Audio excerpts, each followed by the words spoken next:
Good morning, Coach Slack here, fresh off my pilgrimage from the holy mountain Athos.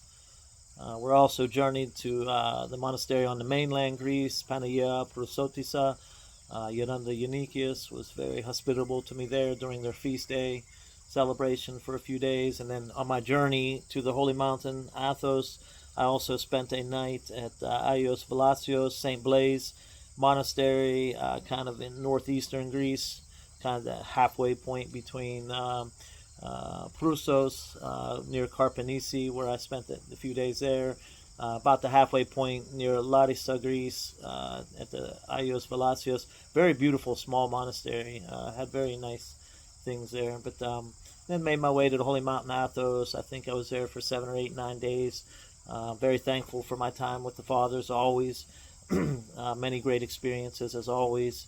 But anyhow, during my time there, I was kind of reminded of a habit that I've had in my life, and I think it's good for everyone to have. The fathers have, told me several times to try and read one page of St. Isaac per day. And, one thing I've noticed for all successful people, whether it be in business or athletics, is that successful people seem to be able to create habits, daily habits, that obviously lead to these successes. And a lot of it involves struggle and sacrifice of other things. And part of my pilgrimages and one of my things that I measure my own success by is how connected I am to God and how much I'm cultivating my love for God. And of course, this is best displayed, any of us, if we say we love God, it's going to be best displayed by how much we love our fellow man. And anyhow, one of the habits that I try to keep is reading one page of St. Isaac the Syrian per day. And here I have the ascetical homilies of St. Isaac the Syrian. And I remember when I was talking to my spiritual father about this once, with the, in context of this, in reference to my children, he said, with the children, maybe suggest just one paragraph a day. And for me, they suggested just one page a day, because we can only take in so much. Each page of St. Isaac contains so much of God's wisdom. And so let's go ahead and get into one page here. The fear of God is the beginning of virtue, and it is said to be the offspring of faith. It is sown in the heart when a man withdraws his mind from the attractions of the world to collect its thoughts, wandering about from distraction into reflection upon the restitution to come. To lay the foundation of virtue, nothing is better than for a man to contain himself by means of flight from the affairs of life, and to persevere in the illumined word of those straight and holy paths. Even that word which in the Spirit the psalmist named a lamp. Scarcely a man can be found who is able to endure honor. Perhaps such a one cannot be found at all.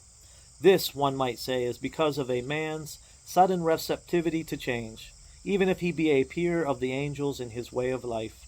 The beginning of the path of life is continually to exercise the mind in the words of God, and to live in poverty. For when a man waters himself with one, it aids in the perfection of the other.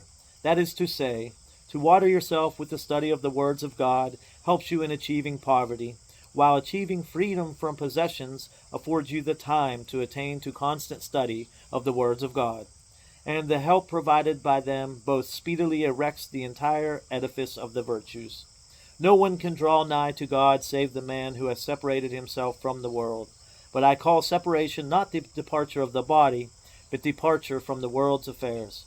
This is virtue, that in his mind a man should be unoccupied with the world. As long as the senses have dealings with external things, the heart cannot have rest from imaginations about them. Outside of the desert and solitude, the bodily passions do not abate, nor do evil thoughts cease. So, as you can see right there, there's just so much, even in just one page, every page of St. Isaac. He was so connected to God, and God just really bestowed wisdom that can be used by anybody, any walk of life, any person in any walk of life that existed in all time. But let's get into this a little bit. The fear of God is the beginning of virtue, and is said to be the offspring of faith. One time, a father said to me, he asked me, he said, do you know what the only thing is that we take into the next life? And I was a little bit confused when he said this to me, because it was kind of always my belief, and like we have that understanding, like we take nothing with us into the next life, right? And so I was like, oh, I don't know, Father. And he says to me, he says, virtue. Virtue is the only thing. It propels us into the next life. It's the only thing that we take with us.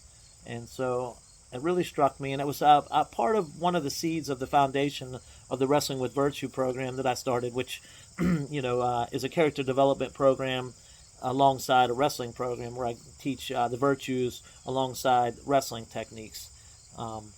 And so the fear of God is the beginning of virtue. And to lay the foundation of virtue, nothing is better than for a man to contain himself by means of flight from the affairs of life. So, he's mentioning a lot of things here. Flight from the affairs of life, live in poverty, freedom from possessions. And so, does he mean that all of us should own nothing, have nothing, to live in utter poverty? No, I do not believe that's what he's saying here, or what he's suggesting. Although there are some out there. There are some extreme hermits, some monastics that I've met who have literally no possessions and just daily are connecting with God and living off of the land. And I've met fools for Christ, even in the center of cities, who are homeless with ragged clothing, and these types of things. And that may be their calling, but it's not all of our calling. And I don't believe that's what Saint Isaac is mentioning here. I think he's more talking about, he's saying here, departure from the world's affairs. So not being overly enamored. Like, it's okay to own a home, own a vehicle, these types of things, have books and things like this, but to not be so preoccupied with them that we're losing sight on the most important thing in life, which is to love God, to cultivate that relationship, to love our fellow man, to, like our cell phones, our smartphones. We can use it to create these videos, to find our directions to somewhere, to find recipes to make a good meal, these types of things. Or we could be preoccupied with, social media or video games or things like this, and thereby get into a sense of like distraction and, maybe news or things that are on the smartphones that are taking us away from the most important things in life. Loving God, loving our family and fellow humans, taking care of ourselves in a healthy way, developing habits that lead to a healthy mind, body, and soul. We don't want the affairs of the world to distract us from the most important things, because, quite frankly, in this day and age with smartphones and worldly travel and everything being so fast, we could get swept away, and days and months and years can go by and us not realize how quickly our life is passing, and before we know it, it's over, and we realize we didn't pay attention to the most important things. And I think that's what St. Isaac is getting into. And of course, there's so many other things. And sometimes I read these over and over and over again, and sometimes, after years or months, I go back to a page or a homily, and it kind of means I see it in a whole different way. And that's kind of what happens as we mature, not only in mentally and physically, but spiritually. So we see things differently and in a different way based on our circumstances, our environment, and our level of maturity. But anyhow, I plan on doing one of these a day and creating a series of videos dedicated to St. Isaac, and hopefully we can get through the whole book. Let's see here. Remind myself how many of them there are here.